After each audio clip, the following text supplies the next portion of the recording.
For many of us who are now deeply sceptical, the evolution has been roughly the same. We began decades ago to query the anti-democratic absurdities of the EU. Then we began to campaign for reform, and we were excited in 2013 by the Prime Minister's Bloomberg speech, and then quietly despaired as no reform was forthcoming. And then, thanks to the referendum given to this country by David Cameron, we find that a door has magically opened in our lives. We can see the sunlit meadows beyond. I believe we would be mad not to take this once-in-a-lifetime chance to walk through that door. Because the truth is, it is not we who have changed, it is the EU that has changed out of all recognition. And to keep insisting that the EU is about economics is like saying that the Italian mafia is interested in olive oil and real estate. It is true, but profoundly uninformative about the real aims of that organisation. What was once the EEC has undergone a spectacular metamorphosis in the last 30 years. And the crucial point is that it is still becoming ever more centralising, interfering, and anti-democratic. You only have to read the Lisbon Treaty, whose constitutional provisions were rejected by 3 EU populations, the French, the Dutch, and the Irish, to see how far this thing has moved on from what we signed up to in 1972. Brussels now has exclusive or explicit competence for trade, customs, competition, agriculture, fisheries, environment, consumer protection, transport, trans-European networks, energy, the areas of freedom, security, and justice, and new powers over culture, tourism, education, and youth. The EU already has considerable powers to set rates of indirect taxation across the whole 28-nation territory, and of course it is in total control of monetary policy for all 19 Eurozone countries. In recent years, Brussels has acquired its own foreign minister, its own series of EU embassies around the world, and is continuing to develop its own defence policy. We have got to stop trying to kid the British people. And we've got to stop saying one thing in Brussels and another to the domestic audience. And to end the systematic subterfuge to conceal from the public the scale of the constitutional changes involved. We need to look at the legal reality, which is that this is an accelerating effort to build a country called Europe. Look at that list of Lisbon competencies, with 45 new fields of policy where Britain can be now outvoted by a qualified majority. And you can see why the House of Commons Library has repeatedly confirmed that when you add primary and secondary legislation together, the EU is now generating 60% of the laws passing through Parliament. The independence of this country is being seriously compromised. And it's this fundamental democratic problem, this erosion of democracy, that brings me into this fight. People are alarmed and surprised to discover that our gross contributions to the EU budget are now running at about £20 billion a year, and that the net contribution is £10 billion. And it is not just that we have no control over how that money is spent. No one has any proper control, which is why EU spending is persistently associated with fraud. Of course, the Remain campaign dismisses this UK contribution as a mere bagatelle, even though you could otherwise use it to pay for a new British hospital every week. But that expense is, in a sense, the least of the costs inflicted by the EU on this country. It is deeply corrosive of popular trust in democracy that every year UK politicians tell the public that they can cut immigration to the tens of thousands and then find that they miss their targets by hundreds of thousands, so that we add a population the size of Newcastle every year, with all the extra and unfunded pressure that puts on the NHS and other public services. In our desperation to meet our hopeless so-called targets. We push away brilliant students from Commonwealth countries who want to pay to come to our universities, and we find ourselves hard-pressed to recruit people who might work in the NHS as opposed to make use of its services, because we have absolutely no power to control the numbers who are coming with no job offers and no qualifications from the 28 EU countries. I'm in favour of immigration, but I'm also in favour of control and of politicians taking responsibility for what is happening. And I think it bewilders people to be told that this most basic power of the state to decide who has the right to live and work in your country has been taken away and now resides in Brussels.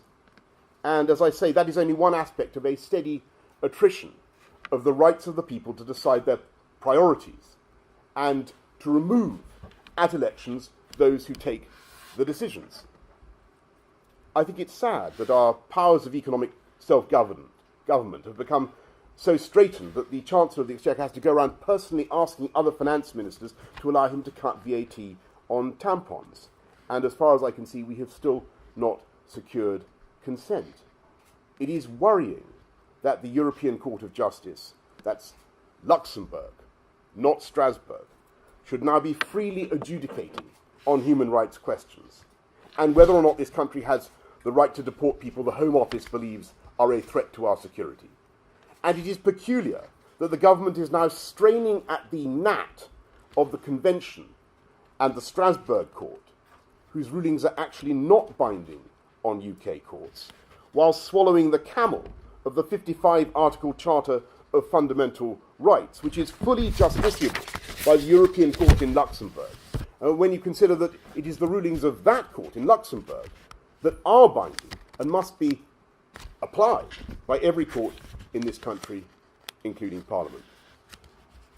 It is absurd that Britain, historically a great free trading nation, has been unable for 42 years to do a free trade deal with Australia, New Zealand, China, India, and America.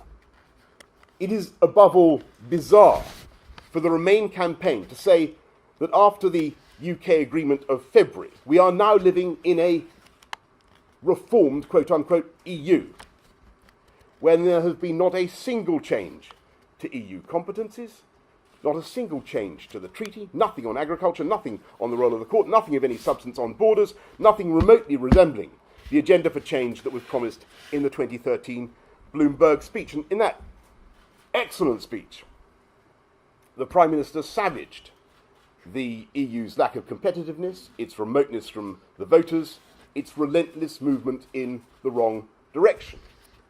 And he said, the biggest danger, I'm quoting from the Bloomberg speech, the biggest danger to the European Union comes not from those who advocate change, but from those who denounce new thinking as heresy. In its long history, Europe has experience of heretics who turned out to have a point. More of the same will not see the European Union keeping pace with the new powerhouse economies. More of the same will not bring the European Union ever any closer to its citizens. More of the same will just produce more of the same. Less competitiveness, less growth, and fewer jobs. And that will make our countries weaker, not stronger, and that is why we need fundamental, far-reaching change. I'm still quoting the Bloomberg speech, by the way, and he was right then. He was absolutely right then. We were told then that there had to be fundamental reform and full-on treaty change that would happen before the referendum, or else the government was willing to campaign to leave if they didn't get the changes that they wanted. And that, frankly, is what the Prime Minister and the government should be doing now. If you look at what we were promised and what we got, the government should logically be campaigning on the Leave side today. We were told many times by the Prime Minister, the Home Secretary, the Chancellor, that we were going to get real changes to the law on free movement, so that you needed to have a job lined up before you could come here. We have got no such change. We were told that we would get a working opt-out from the Charter of Fundamental Human Rights, which, by the way, gives the European Court the power to determine the application of the 1951 Convention on Refugees and Asylum, as well as extradition, child protection, and victims' rights, we got nothing. We were told that we would be able to stop the Eurozone countries from using EU institutions to create a fiscal and political union. We got nothing. Instead, we gave up our veto. The Five Presidents' report makes it clear that as soon as the UK referendum is out of the way, they will proceed with new structures of political and fiscal integration that this country should have no part in, but which will inevitably involve us, just as we were forced, in spite of promises to the contrary, to take part in the bailout of Greece. They want to go ahead with new rules on company law and property rights and every aspect of employment law and even taxation, and we will be dragged in. To call this a reformed EU is an offence against the Trade Description Act, or rather the EU Unfair Commercial Practices Directive that of course replaced the Trade Description Act in 2008. The EU system is a ratchet hauling us ever further into a federal structure. We have proved to ourselves time and again that we cannot change the direction, we cannot change the pace, we cannot interrupt the steady erosion of democracy, and given that we do not accept the destination, it is time to tell our friends and partners in a spirit of the utmost cordiality that we wish to forge a new relationship based on free trade and intergovernmental cooperation. We need to vote leave on June the 23rd, and in the meantime, we must deal with three big myths that are peddled by the Remain campaign. The first is the so-called economic argument. The Remainers accept that there is a loss of political independence, but they claim that this trade-off is economically beneficial. The second argument we might broadly call the peace in Europe argument. You've heard a bit of it this morning, that the EU is associated with 70 years of stability, and we need to stay in to prevent, in shorthand, German tanks crossing the French border. The third argument is more abstract, but potent with some people, and I mentioned it already, is you can't really want to leave the EU without being in some way anti-European, and therefore that the Remain campaign have a monopoly, as I say, on liberal cosmopolitanism. All three arguments are wholly bogus. The most important mistake is to think that there is some effective and sensible trade-off between the loss of democratic control and greater prosperity. The whole thrust of the Remain argument is that there is yes, they accept there's a democratic cost, but an economic benefit. That if we accept that 60% of our laws are made in Brussels, we will see some great boost in our trade and our exports and in the overall economic performance of the EU. This is turning out to be simply false. The loss of democratic control is spiritually damaging and socially risky, and the economic benefits of remaining subject to the single market lawmaking machine, as opposed to access to the single market, are in fact very hard to detect. What the government wants is for us to remain locked into the single market lawmaking regime and to be exposed to 2,500 new EU regulations a year. What we want is for Britain to be like many other countries in having free trade access to the territory currently covered by the single market, but not to be subject to the vast, growing and politically driven empire of EU law. And there is very good evidence that this is the most sensible position to be in. Take the two relevant 20-year periods, before and after the creation of the single market. In other words, from 1973 to 1992, and then from 1992 to 2012. Now, when the single market dawned, I know I was there, we were told that it was going to be a great dynamo of job and wealth creation. 800 billion euros, the Cecchini report said, extra European GDP. We were told that it was going to send exports whizzing ever faster across borders. So what happened? Did Britain export more to the rest of the EEC 11, the other 11 as a result of the single market? On the contrary, the rate of growth slowed, as Michael Burridge has shown this year. British exports of goods were actually 22% lower at the end of the second 20-year period than if they had continued to grow at the rate of the 20 years before 1992 and the dawn of the single market. Now, before you say this might just be a result of Britain's sluggish performance in the export of manufactured goods, the same failure was seen in the case of the 12 EEC countries themselves. We were told that goods would start pinging around the EEC as if in some supercharged cyclotron, and on the contrary, the rate of growth flattened again, 14.6% lower than in the previous 20 years when there was no single market. So what was the decisive advantage to Britain or any other country of being inside this system and accepting these thousands of one-size-fits-all regulations? In fact, you could argue that many countries were better off outside and not subject to the bureaucracy. In the period of existence of this vaunted single market from 1992 to 2011, there were 27 non-EU countries whose exports of goods to the rest of the EU grew faster than the UK's. And most embarrassingly of all, there were 21 countries who did better than the UK in exporting services to the other 11. So where was this great European relaunch that was supposed to be driven by the single market? In the 20 years since the start of the single market, the rate of growth in the EU countries has actually been outstripped by the non-EU countries of the OECD.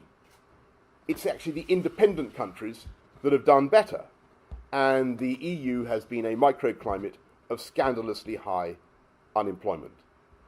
This year, the United States is projected to grow by 2.4%, China by 6.5%, New Zealand by 2%, Australia by 2.5%, India by 7.5%, the Eurozone by 1.5%. All that extra growth that we were promised, all those extra jobs, the claims made for the single market look increasingly fraudulent. It has not boosted the rate of British exports to the EU. It has not even boosted growth in exports between the EU 12. And it has not stopped a generation of young people in a huge belt of Mediterranean countries from being thrown on the economic scrap heap. What was that corpus of EU regulation, and what has it done to drive innovation? There are more patents now from outside the EU being registered at the EU Patent Office than from within the EU itself. The Eurozone has no universities within the top 20 and has been woefully left behind by America in the tech revolution, in spite of all those directives I seem to remember in the 1990s about les réseaux télématiques, or possibly, of course, it's been left behind because of those directives that I remember. There are plenty of other parts of the world where the free market and competition has been driving down the cost of mobile roaming charges and cut-price airline tickets without the need for a vast supranational bureaucracy enforced by a supranational court. Never forget, whatever piece of EU legislation is promulgated immediately becomes justiciable by that court. I hear again the arguments of the City of London and the anxieties that have been expressed. We heard them 15 years ago when many of the same Remainers prophesied disaster for the City of London if we failed to join the euro. They said that all the banks would flee to Frankfurt. Well, Canary Wharf alone is now bigger than the entire Frankfurt financial centre, and Canary Wharf has kept growing relentlessly since the crash of 2008. As for the argument that we need the muscle of EU membership, poor Britain needs the muscle of EU membership if we are to do trade deals. Well, look, as I say, at the results after 42 years of membership. The EU has done trade deals with the Palestinian Authority and with San Marino and others. Bravo. But it has failed to conclude agreements with India, China, or, as I say, even America. Why? Because negotiating on behalf of the EU is like trying to ride a vast 28-man pantomime horse with everybody pulling in different directions. For decades, deals with America have been blocked by the French film industry, and the current TTIP negotiations are stalled at least partly because the Greek feta cheese manufacturers object to the concept of American feta cheese. And they may be aesthetically right or wrong, but Greek feta cheese should not be holding up British trade agreements. Global trade is not carried on by kind permission of people like Peter Mandelson. People and businesses trade with each other and always will, as long as they have something to buy and sell. But it is notable that even when the EU has done a trade deal, it does not always seem to work in Britain's favour. In 10 out of the last 15 trade deals that the EU has concluded, British trade with our partners actually slowed down rather than speeded up after the beginning of the deal. Now, is that because of some defect in us or in the deal? Or could it be that the EU officials did not take account of the real interests of the UK economy, which is so different in structure from France and Germany? And might that be because the sole and entire responsibility for UK trade policy is in the hands of the EU Commission, a body where only 3.6% of the officials actually come from this country? In trying to compute the costs and benefits of belonging to the single market, we should surely add the vast opportunity costs of not being able to do free trade deals with the most lucrative and fastest growing markets in the world, because we are in the EU. When you consider that only 6% of UK businesses export to the EU 28, and when you consider that 100% of businesses, large and small, must comply with every jot and tittle of regulation, and when you consider that the costs of this regulation are £600 million a week to British business, I'm afraid you're drawn to the same conclusion as Wolfgang Munchau, the economics commentator of the Financial Times, who said, whatever the reasons may be for remaining in the EU, they are not economic. And so I return to my point, which is that we must stop the pretense. This is about politics and a political project that is now getting out of control. To understand our predicament and the trap we are in, we need to go back to the immediate post-war period and the agony and shame of a broken continent. There were two brilliant Frenchmen, a wheeler-dealing civil servant with big American connections called Jean Monnet, and a French foreign minister called Robert Schuman. They wanted to use instruments of economic integration to make war between France and Germany not just a practical, but a psychological impossibility. And it was an exercise in what I believe used to be called behavioral therapy, inducing a change in underlying attitudes by forcing a change of behavior. Their inspired idea was to weave a cat's cradle of supranational legislation that would not only bind the former combatants together, but create a new sensation of Europeanness. As Schuman himself put it, Europe will be built through concrete achievements which create a de facto solidarity. Jean Monnet believed that people would become in mind European, and that this primarily regulatory and functional approach would produce a European identity and a European consciousness. Almost 60 years after the Treaty of Rome, I do not see many signs that this programme is working. The European elites have indeed created an ever denser federal system of government, but at a pace that far exceeds the emotional and psychological readiness of the British people. The reasons are obvious. There is simply no common political culture in Europe, no common media, no common sense of humour or satire, and this is important, there is no awareness of each other's politics. So that the European Union as a whole has no common sense of the two things you need for a democracy to work efficiently. You need trust and you need shame. There is no trust, partly for the obvious reason that people don't always understand each other's languages, and there is no shame because it's never clear who you are letting down when you abuse the EU system.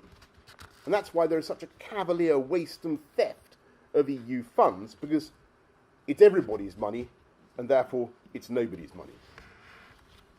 If you walk around London today, you will notice that the 12-star flag of the EU is flying all over the place, and that's because it's Schuman Day today. It is the birthday of the founder of this project, and the elites have decreed that It should be properly marked. And let me ask you today, do you feel any particular loyalty to that flag? Do your hearts pitter-patter as you watch it flutter from all sorts of public buildings, probably including City Hall?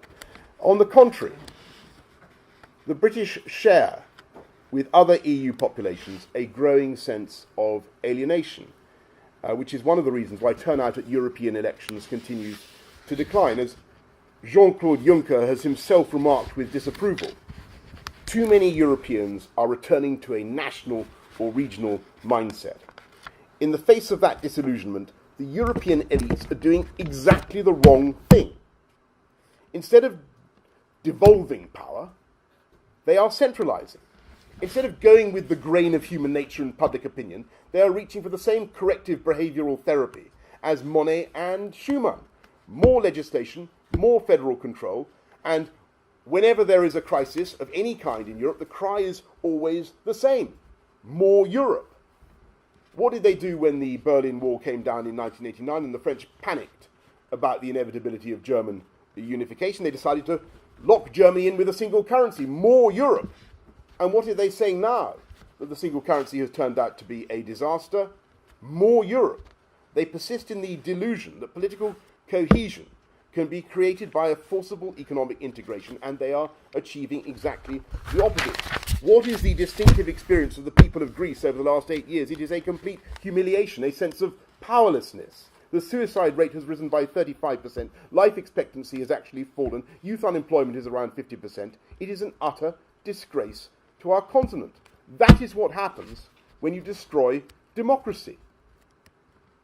Do the Greeks feel any warmer towards the Germans? Do they feel a community of interest? Do they feel in heart and mind European? Of course not. In Austria, the far right have just won an election for the first time since the 1930s.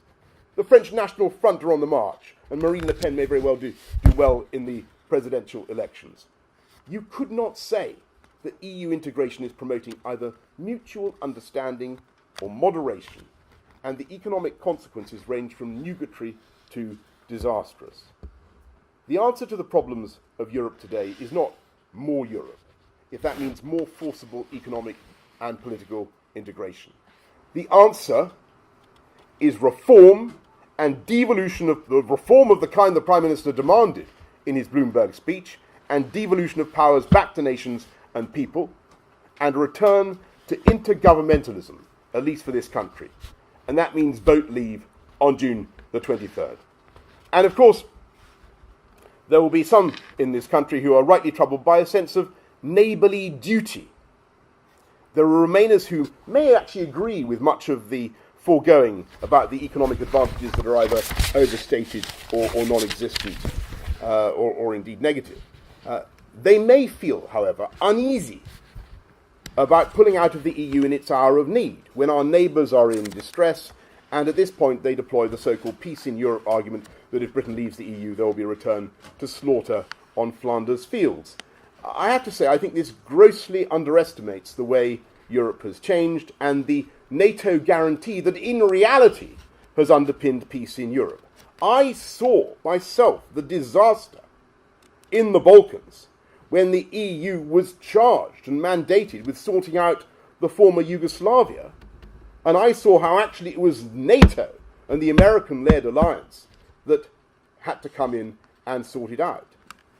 And it, in my view, understates this argument, the sense in which it is now, I'm afraid, the EU itself and its anti-democratic tendencies that are now a force for instability and alienation.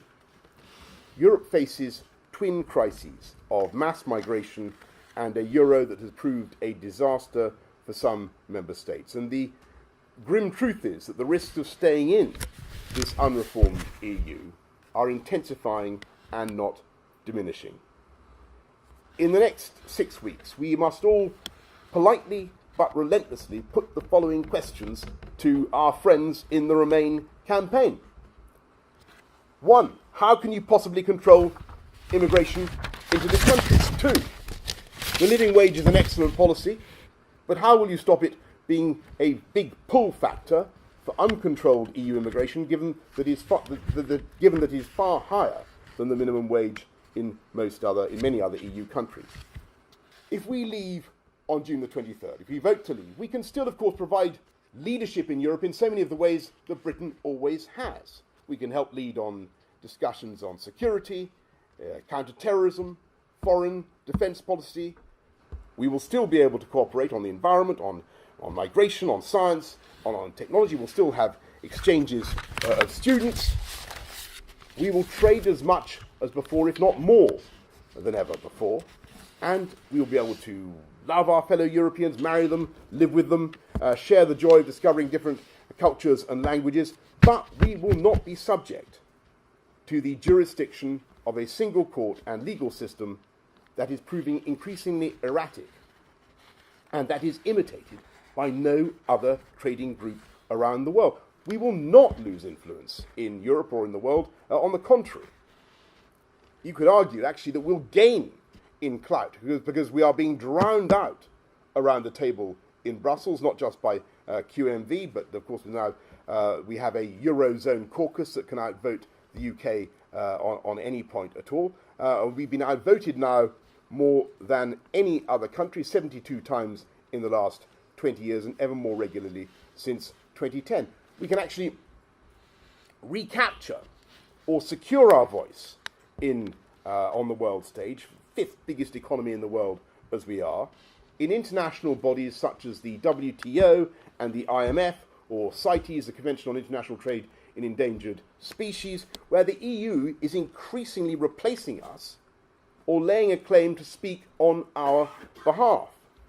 And again, if you want final and conclusive proof of our inability to, quote-unquote, get our way in Brussels, and the contempt with which we will be treated if we vote to remain, look again at that EU deal and the total failure to secure any change, that UK deal and the total failure to secure any change of any significance. And finally, and above all, to get to the third key point of the Remainers with which I began, if we vote to leave the EU, we will not be voting to leave Europe. Of all the arguments that they make, this is the one that infuriates me the most in a hotly contested field. I am a child of Europe. I am, as I say, a liberal cosmopolitan. My family is a genetically equivalent of a UN peacekeeping force. I can read novels in French. I think I've even read a novel in Spanish. I can sing the Ode to Joy in German. Go on then. I will. Well, if you keep accusing me of being a little ignorant, I will. Freude, schöne Goethe. Anyway, you know it. You know it. Both as editor of The Spectator and as Mayor of London, I have promoted actively the teaching of modern languages. I won't go on with my. I've promoted the teaching of modern European languages in our schools, French and German, which are dying out, by the way, at the moment, dying out under this government of Remainers. And I've dedicated much of my life to the study of the common origins of our European civilization in ancient Greece and Rome. And so I find it offensive, insulting, irrelevant, and positively cretinous to be told, sometimes by people who can barely speak a foreign language, that I belong to a group of small-minded xenophobes. Because the truth is that it is Brexit that is now the great project of European liberalism. And it is leaving the EU. It is we who want to leave the EU who are the idealists. I'm afraid it is the European Union, for all the high ideals with which it began, that now represents the ancien regime. It is we who are speaking up for the people, and it is they who are defending an obscurantist and universalist system of government that is now well past its sell-by date and which is ever more remote from ordinary voters.